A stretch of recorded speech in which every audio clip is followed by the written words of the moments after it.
네, 새벽 시간마다 함께 사무엘 하의 말씀을 살펴보고 있습니다.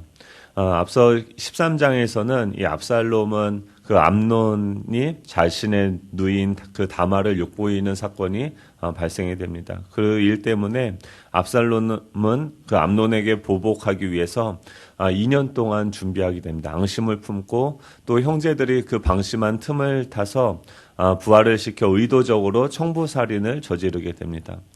그리고 그 재판에 넘겨질 것을 두려워하여 외국으로 도망을 하게 됩니다. 이 다윗은 졸지에 두 아들을 잃게 되었습니다. 자신의 왕위를 물려주려던 큰 아들 암논이 죽게 되었는데 그냥 죽은 것이 아니라 또 다른 자신의 사랑하는 그 아들 압살롬이 원한을 품고 죽게 된 것입니다. 결국 아들 하나는 죽게 되었고 또 다른 아들 하나는 살인자가 되어서 다른 먼 곳으로 달아나 버리게 되는 그 비극이 발생하게 됩니다. 순식간에 두 아들을 잃어버리게 된 것입니다. 그런데 지금 이 13장 37절에서 39절에 보면 지금 이 압살롬은 도망하여서 그술 왕 암미우스의 아들 달미에게 갔는데 지금 이 다윗이 지금 어떤 상황일까요? 자신의 그 하나들은 죽게 되고 또 다른 아들은 살인자가 되어서 쫓겨지게 되어지는 그 상황들. 이 3년이라는 시간이 흐르게 되어지고 여전히 이 다윗은요, 그 마음속으로 이 압살롬을 보고 싶어 하고 또 그런 안타까운 시간들을 보내게 되어진다라고 이야기하고 있습니다. 만약에 지금 이런 다윗이 우리의 옆에 있다라고 한번 상상을 해보십시오. 여러분들이 그 다윗의 참모인 요압이라고 한다면 자신의 지도자인 그 다윗이 압살롬을 간절히 보고 싶어하고 또 그 애통해하는 것들, 그의 마음을 알게 되어진다고 하면 여러분들은 어떻게 하시겠습니까? 이 요압은 인간적으로 굉장히 유능한 사람이었습니다. 그래서 이 왕의 욕심으로 시키는 일도 무조건적으로 최선을 다해서 충성하는 사람이었습니다.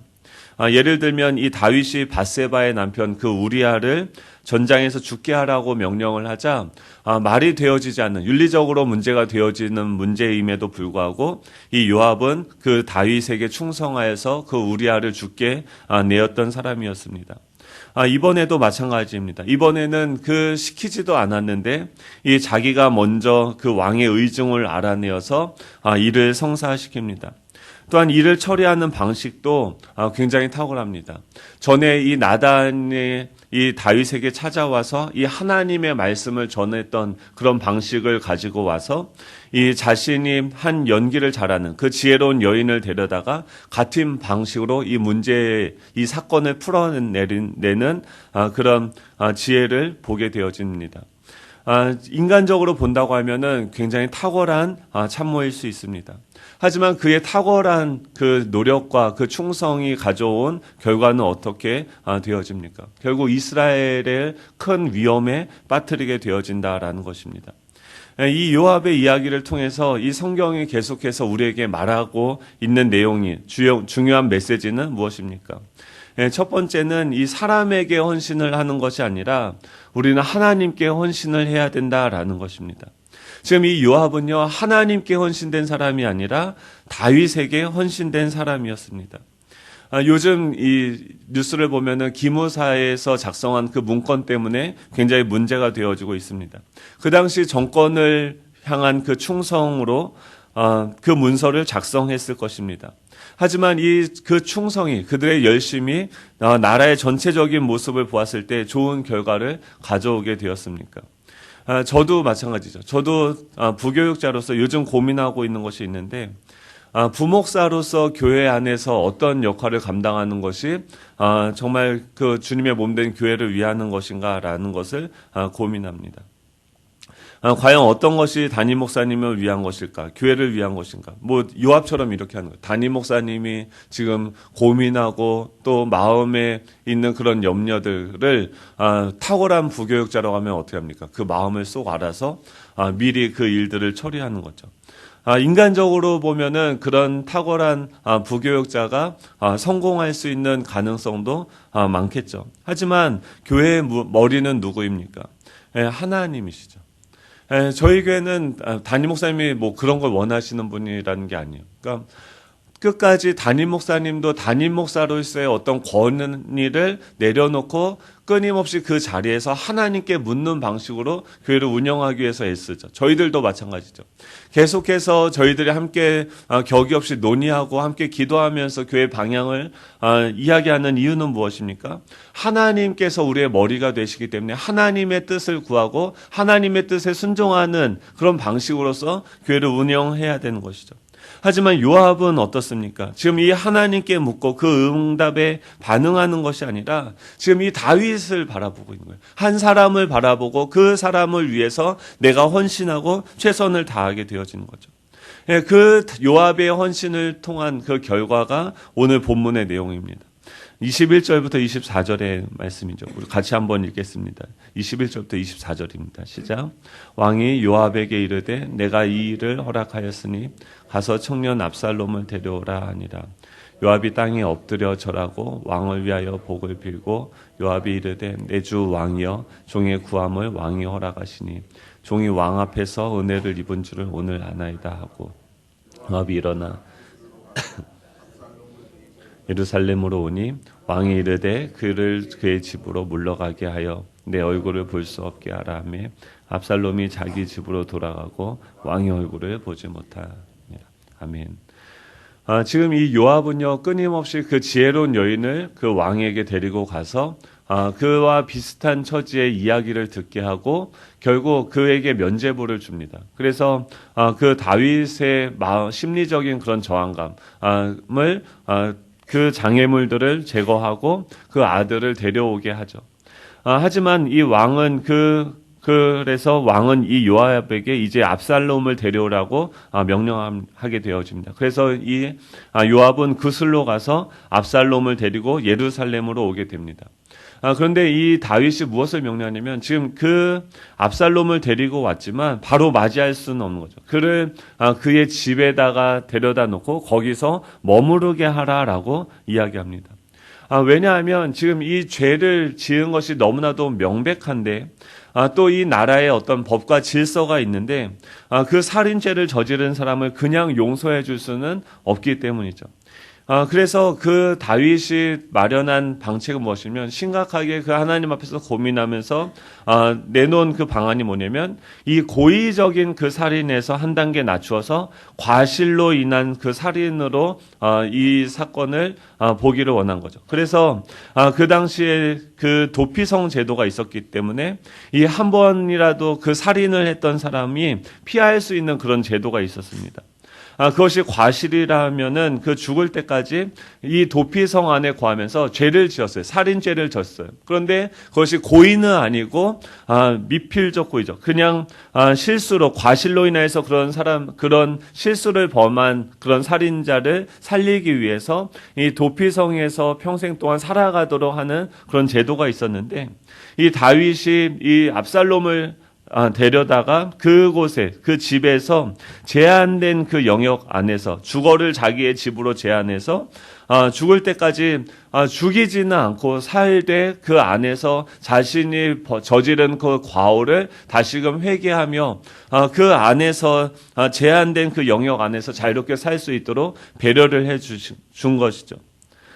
그런데 그 다음의 이야기는 어떻게 되어집니까? 지금 만약에 그렇게 다윗이 배려를 해줘서 자기 집에 와서 다만 죽을 죄인인데 그 죽지 않고 자기의 집에서 살 수 있게 해줬다고 하면은 이 다윗에게 그 다음에 이어지는 스토리는 어떤 것이었어야 됩니까?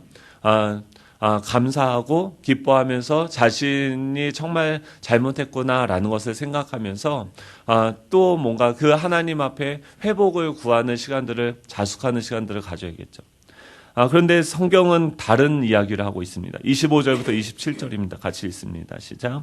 온 이스라엘 가운데에서 압살롬 같이 아름다움으로 크게 칭찬받는 자가 없었으니 그는 발바닥부터 정수리까지 흠이 없음이라. 그의 머리털이 무거움으로 연말마다 깎았으며 그의 머리털을 깎을 때에 그것을 달아본즉 그의 머리털이 왕의 저울로 200세겔이었더라. 압살롬이 아들 셋과 딸 하나를 낳았는데 딸의 이름은 다말이라. 그는 얼굴이 아름다운 여자더라. 지금 그 집에 주거 지역을 제한받아서 있는 그 압살롬에 대해서 묘사를 하고 있는데 그가 그 슬피 울며 회개하였더라 이런 내용들이 나오는 것이 아니라 지금 이 압살롬의 아름다움에 대해서 성경은 묘사하고 있다는 것입니다. 이것은 그가 정말 잘났고 한마디로 뭐라고 하냐면 압살롬이 너무 잘났다는 거예요. 발바닥부터 정수리까지 흠이 없고 너무 잘생기고 잘났다는 거예요. 아들 셋과 딸을 낳았는데 그 후손까지도 얼굴이 너무나도 아름다운 여자를 낳을 정도로 탁월한 유전자를 가진 그런 존재였다라는 거죠. 지금 지금 이 성경이 이 압살롬의 아름다움에 대해서 묘사를 하는 것이 지금 긍정적으로 그가 정말 이렇게 이쁘고 잘났다 이렇게 이야기하는 것이 아니라 뭔가 의도가 있다라는 거죠. 지금 이 압살롬은 그곳에 와서 계속 어떤 모습을 뽐내고 있습니까? 자신의 그 잘남을 이야기하고 있는 거죠. 도저히 이 잘난 인간이 차라리 죽었으면 죽었지 집안에서 처박혀서 살 수는 없었다라는 것이 지금 이 압살롬에 대한 아름다운 묘사로 이야기하고 있는 거죠. 이것이 무엇입니까? 압살롬의 가장 큰 비극이었습니다. 차라리 못생겼더라면, 차라리 능력이 없었더라고 하면, 사람들에게 주목받지 못한 사람이었다라고 하면 그는 제한된 영역에서 살 수 있었을 것입니다. 하지만 압살롬은 너무 잘났고 본능적으로 다른 사람들에게 거절을 당하거나 이 본능적으로 잘났기 때문에 다른 사람들이 자기를 거절하고 무시를 하는 것을 결코 그것을 받으면서 살아갈 수 없는 그런 존재였습니다. 이 또한 압살롬은요 자신이 그 암논을 죽인 것에 대해서 잘못했다라고 생각하지 않습니다. 지금 그곳에 와서 아버지가 자기를 불러서 주거 지역을 제한하고 만나주지 않는 것을 견디지 못합니다. 더 이상 요압도 지금 이 요압을 만나려고 요압을 부르는데 요압이 찾아오지도 않습니다. 골치 아프게 이 압살롬의 지금 요압도 이제 더 이상 이 일에 끼어들고 싶지 않은 거죠. 그러자 압살롬은 어떻게 합니까? 그 요압의 밭에다가 자신의 그 부하들을 시켜서 불을 지르게 됩니다. 그리고 이 요압은 지금 계속해서 머리가 아프게 되니까 그 문제를 해결하기 위해서 이 다윗에게 그를 사면할 것을 요청하게 되어집니다. 지금 이 압살롬은 계속해서 어떤 모습이 나옵니까? 지금 교회가 무엇입니까? 지금 하나님의 나라는 어떤 곳입니까? 어떤 개인적인 잘남이나 이런 탁월함을 통해서 하나님의 나라는 세워지는 것이 아니다라는 것입니다. 지금 다윗이 지금 이 요압 33절의 말씀 우리 같이 읽겠습니다. 시작. 요압이 왕께 나아가서 그에게 아뢰되 왕이 압살롬을 부르니 그가 왕께 나와 그 앞에서 얼굴 땅에 대어 그에게 절하며 왕이 압살롬과 입을 맞추니라. 어느 순간부터 지금 계속 이 다윗은 어떤 사람이었습니까? 하나님의 뜻을 듣고 이 땅 가운데 이루어가는 방식으로 이 나라가 계속 가다가 지금 점점 어디로 갑니까? 이 요압의 과잉된 충성 때문에 인간의 머리로부터 나온 그 계획들에 의해서 어떤 변화가 일어나기 시작하는 거죠. 그래서 이 용서받을 수 없는 누가 보더라도 명백한 죄를 지은 그 사람에게 죄가 좀 더 약해지고 요즘에는 이 죄라고 이야기하지 않고 뭐라고 얘기합니까? 상처라고 얘기하죠. 그가 어쩔 수 없이 예전에 받았던 그 과거에 어렸을 때 무의식 가운데 경험했던 그 상처로 인하여서 트라우마로 인하여서 그의 행동이 정당하다라고 얘기하는 거예요.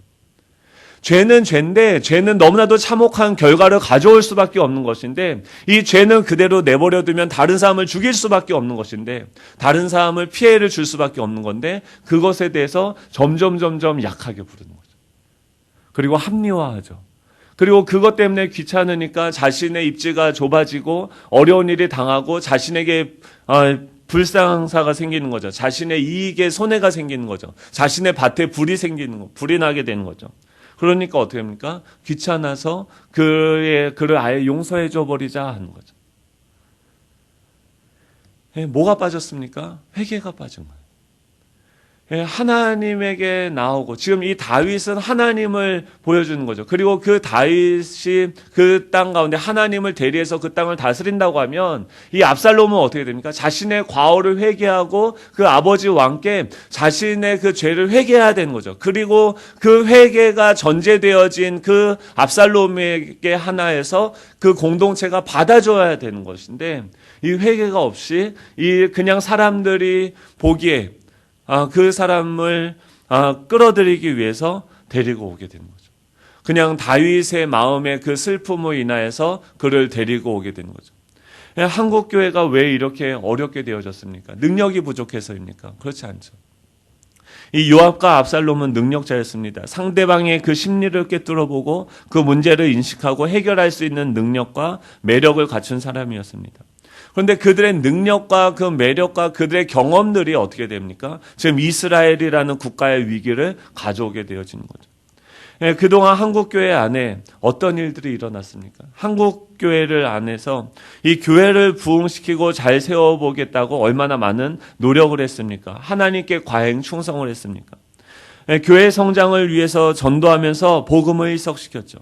하나님을 소원을 이루어지는 램프의 요정처럼 무조건 기도만 하면 응답해 주신다, 도와주신다 하면서 너도 교회에 와서 하나님께 기도해라고 이야기하죠. 그리고 사람들을 무조건 데리고 오는 거죠.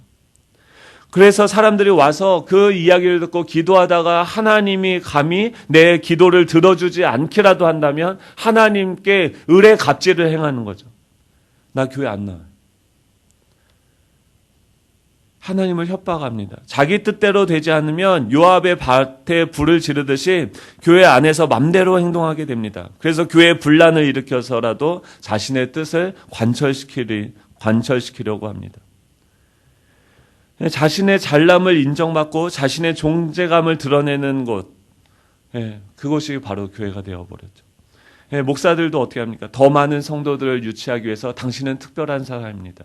당신은 정말 그 당신의 존재감을 치유받고 회복되어져야 됩니다. 더 건강한 자아를 가져야 됩니다. 라고 거짓말을 하죠. 우리의 자아는요, 더 건강하고 더 잘나져야 되는 게 아니죠. 죄에 오염되어 있고 완전히 죄덩어리인 우리 자아인 거죠. 하나님 앞에 회개하고 하나님께서 우리를 용서해 주시는 길만이 우리가 살아갈 수 있는 방식이죠.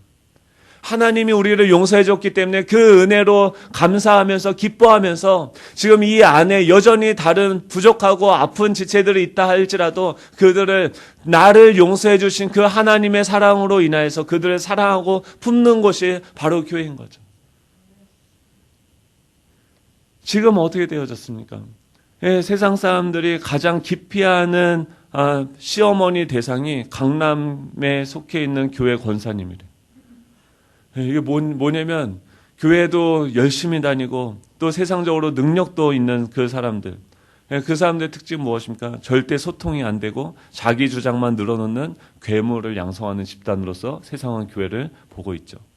사람들은 교회를 기독교라고 얘기하지 않습니다. 개독이라고 이야기를 합니다. 왜 그렇습니까? 회개가 빠졌어요.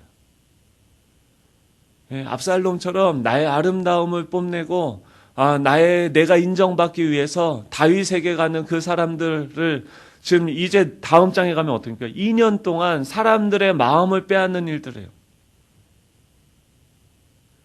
하나님의 교회가 아니라 인간의 어떤 탁월한 교회, 교회가 어떤 목사의 교회가 되어지죠. 전도할 때도 요압처럼 인간적인 방법으로 자신이 나단이 된 것처럼 그 사람들을 감동적인 스토리로 감동을 시켜서 교회로 끌고 오는 거죠. 하나님의 나라는, 교회는 그런 방식으로 성장하지 않습니다. 복음에 미련한 것을 전하는 거죠. 세상적으로 보면 말도 안 되는 그 한 청년이었던 그 인간이었던 그 예수가 하나님이시다라는 것을 전하는 거죠. 그가 이 땅에 온 이유는 우리가 절대로 스스로 해결할 수 없는 이 죄의 문제를 해결하기 위해서 하나님께서 그 아들을 이 땅 가운데 보내주셔서 그가 십자가에 죽으셨다. 그것을 믿는 자만이 구원을 받을 수 있다.